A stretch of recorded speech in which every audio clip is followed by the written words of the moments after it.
from getting punched to getting shot because real life isn't the same as online, here are 7 times dumb influencers messed with the wrong people. Starting with possibly the most annoying creator in existence, Jack Doherty. That guy's so His stupid. daredevil stunts and pranks, some of which are illegal, have had the police being called on him various times. For the remainder of your time, you need to put your phone on. I think I'm allowed to record for my personal... You're my cousin.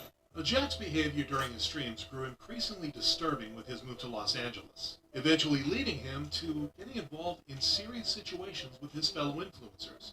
One such example was his altercation with Fousey. In August 2023, Jack was streaming live with Fousey and Neon when Fousey decided to throw water at Jack for calling him a beta male. Honestly, he's lucky Fousey didn't fuck him up. That dude isn't, like, tiny. He's actually kind of ripped. He would have destroyed that one in this fight. The situation then escalated when Fousey swung back at Jack after he continued making comments. However, Jack's fans defended him a lot. Fousey is actually in the worst state I've ever seen him in, and he comes across as a nasty and disgusting person. The way he treated Jack was just crazy. But this wasn't the only time Jack's offhand comments have gotten him into trouble. Just a month later, Jack got involved in a heated argument with the Island Boys. As the argument escalated, one of the twins decided to slap Jack in front of the camera. Dude, to get slapped by one of the Island Boys, that is a fucking huge embarrassment. This quickly became a pattern, as he once again found himself on the receiving end of a slap. This time from a stranger who was allegedly offended by a t-shirt worn by his bodyguard. Go, walk away. Now, the irony of provoking and disrespecting someone while cowering behind security guards is out of this world. But Yeah. that seems to be Jack's strategy, causing conflicts for his bodyguards to clean up, all for clout.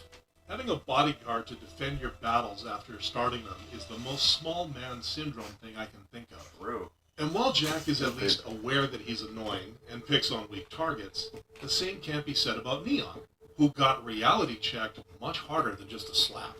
Neon first got the taste of clout for playing dumb on December 21st, 2019, when he uploaded a video titled, Neon is Dying. 2 days later, on December 23rd, he published a video called Neon's Final Words. Another 3 days went by, and on December 26th, it was announced that Neon was gone. However, only 5 days later, on December 31st, he uploaded a video telling his fans that he survived, and that it only took 2 days for him to recover from his brain tumor and seizure. A lot of people made fun of him, making sarcastic comments such as, he came, he conquered, he died, he resurrected. Were you killed? Sadly, yes, but I lived. I'm so sad he died, but he's alive. This encouraged Neon even further. That's As a in fucked up mid-2023, riff, a video of him getting beat up surfaced. However, this time around, a lot of people knew about his spineless behavior and weren't taking things at face value anymore, believing the video was fake from the start. Bro, no one gets caught lacking in the middle of a field and gets their short ripped, but their glasses stay on. His shirt not even dirty, and they in dirt. Now, it's possible no one ever told Neon about the boy who cried wolf. You know, if you intentionally disrespect the wrong person, they'll give you a reality check, and rightfully so. Neon. Oh, what is that?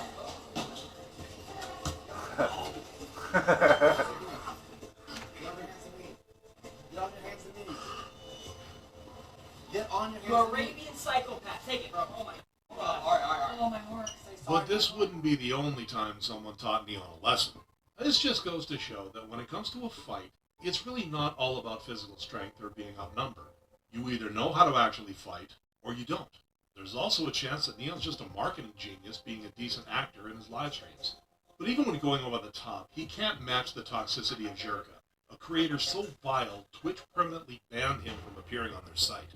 Jerka initially made a name for himself as a just chatting content creator on Twitch. However, he soon diverged to criticizing people such as Andrew Tate on both YouTube and Twitter. How many rounds? I would Go. fuck up that bald midget. How many I rounds? want to fight I'm you. taller, I'm stronger, and he's bald.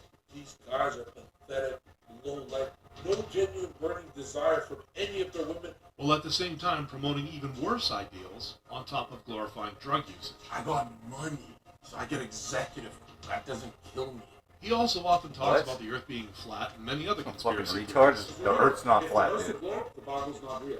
If the Earth had dinosaurs, the the Bible's not real. Literally every angle is an attack on the Bible, right? This stupidity would eventually make him start a beef with HS Tiki Taki and popular streamer Aiden Ross, Tiki Taki. causing an outrage on social Fuck is media that? by making derogatory comments regarding HS Tiki Taki's mother, as well as Aiden Ross's former partner, Penny. Jirka then took the rivalry to new heights when he suggested that he'll find HS Tiki Taki and fight him on the streets. And he did just that.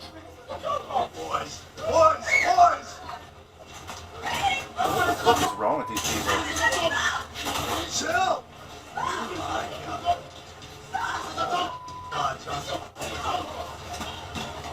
Oh, chill! Chill! Unsurprisingly, the Oh, only God, thing he dude. managed to do This is was fucking merely retarded. show his butt crack to the world and get embarrassed, making him out to be a laughing stock for everyone.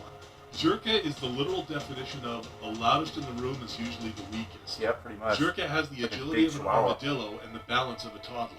Now, Jirka may possibly be his own worst enemy, but the same can also be said about Sneeko, Fucking whose Sneeko. recent stunt had him hit much worse. Now, this guy, who first got famous for his video, "Would you say the N-word for $1?" eventually started becoming extremely disliked by left-wing viewers due to his supposed misogynistic, homophobic, and transphobic content. They can ask I us don't what really we care do. about First that. question when you go on a date, what do you do? They're just asking how much money do you make. But you shouldn't ask them what their age. Why? Why? Let me see the stats. What's your body count? How old are you? How's your weight? As Sneeko went on to upload socio-political commentary and hot I will takes, say he's his got a point, ideas though. led It's like, him into you're asking situations personal that details, quickly I'm gonna say developed it into beefs. One such instance was in May 2022, where Sneeko responded to Penguin Zero's video live. Look at the curtain pulled all the way down. You need to get some sun. The whole way you're living life like a man, you calling him a virgin, you are literally a man-child. Now this did not go down well with Penguin Zero, What? who later uploaded a video titled, "I didn't want to talk about this," calling out Sneeko for making fun of his girlfriend, as well as criticizing him for defending the movie Cuties. The thing about Cuties is it's not an unrealistic film. Like, yes, it shows children in a sexual way, but this is not unusual now. Claiming Bro. children in sexual positions is clickbait. Yikes. Oh my god. Sneeko responded to this on a Rumble stream, where Penguin Zero was also live at the time. The two would then continue to trash talk each other back and forth, eventually making Sneeko threaten Penguin Zero with a gun. That's not good. Their magazine's fucking dumbass. However, Penguin Zero then silenced Sneeko. But he's a imbecile. You absolute buffoon. What you have there is not clips. These are mags. Yep. They're mags, not clips. You absolute... The same way that this is also a mag. They're all mags. Now, this time, the only damage Sneeko suffered was emotional, but that would change not Emotional even a year later. damage. In February 2024, he got his toughness checked again as he stepped into the ring with Sean Strickland. This made the internet very happy. This is the kind of reality check these out-of-touch streamers need. Sean went from 10% to 50% and showed Sneeko what a good ol' ass whooping feels like. Strickland should do a Beat Up an Influencer weekly podcast. Hell, I'd watch that. Yeah, I would However, too. despite being destroyed by Sean, Sneeko did have the confidence to step into the ring and take it on the chin, literally. The same thing cannot be said about this next influencer. Aiden Platersky, labeled the Crypto King, owned a crypto kingdom that seemed to be a win-win for everyone. He promised millions for his investors, while he got to drive his fancy cars, fly in private jets, and live in luxury locations. However, as it soon turned out, his $40 million empire was nothing but a giant Ponzi scheme, and he was about to learn the price of being a scammer. Late one night in early December, Aiden was kidnapped, and then beaten and tortured over 3 days. Damn. Eventually, his kidnappers, which included one of his investors, let him go, but they left him with a threat: pay up fast and don't go to the police. Well, Toronto police officers still managed to apprehend all of the 5 kidnappers. Following this, Aiden went on to post a video trying to garner sympathy from his followers. Everything that happened is my fault. I'm not going to put the blame on anybody else. I'm not going to try to put the blame on anybody else. I feel humiliated. I feel disgusted in my actions. I feel disgusted in what I did. But people would see through his haphazard apology. He's Yeah. apologizing because he got caught and got his ass whipped, Exactly. not because he's sorry he scammed people. Zero sympathy. I agree. While his kidnappers would all be charged with the crime, the only person not charged would be Aiden, the scammer who started the whole situation to begin with. I really don't understand how people like Aiden can simply walk free. If I walk into my local supermarket, push the lady at the till, and grab a couple of bucks and walk off, I would be in handcuffs before the sun sets. He steals millions, admits as much, and no real consequences. Well, until now. What if getting beat up wasn't the worst injury you could sustain? Tanner Cook, a 21-year-old prankster, is the mastermind behind the YouTube channel Classified Goons. As the name suggests, the pranks are classified as dangerous, making Tanner out to be a tough goon, someone who isn't meant to be messed with, when in fact, it's quite the opposite. While Tanner elicits responses from the victims of his pranks for views, one day, he didn't get the response he expected.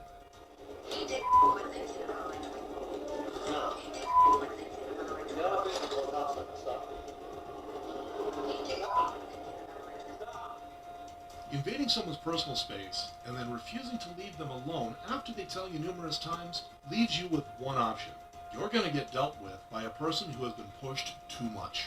Lesson to dummies: do not prank random people, or they will prank you. Never underestimate the public. Tanner, who is much bigger and more intimidating to the shooter, was taught a masterclass in F around and find out. Holy shit. And yet, he still didn't learn his lesson, continuing to Fucking upload shot. videos like nothing happened. You'll continue to make videos. Probably. We'll see, you know? How disappointed are you about this? I really don't care. I mean, it is what it is. It's God's plan at the end of the day, so. Tanner was lucky to make it out despite getting shot. This is something that Timothy Wilkes did not get to experience. Inspired by other pranksters he'd seen, Timothy began dreaming of creating his own YouTube channel, recreating some of the dangerous pranks other YouTubers had done before him. However, this dream got cut short in February 2021 when Timothy, along with a friend, were in the midst of filming a prank robbery as part of a YouTube video. Armed with butcher knives, they approached a group of people. Bro. Unaware of the robbery being a prank, one of those group members shot Timothy in self-defense. Now, in the end, Timothy so did get the dumb. clout he wanted, but just for the wrong reasons. Fuck, man. I don't understand what makes people think that walking up to people in public with a knife, whether fake or real, it's just like an intelligent thing to do. You never know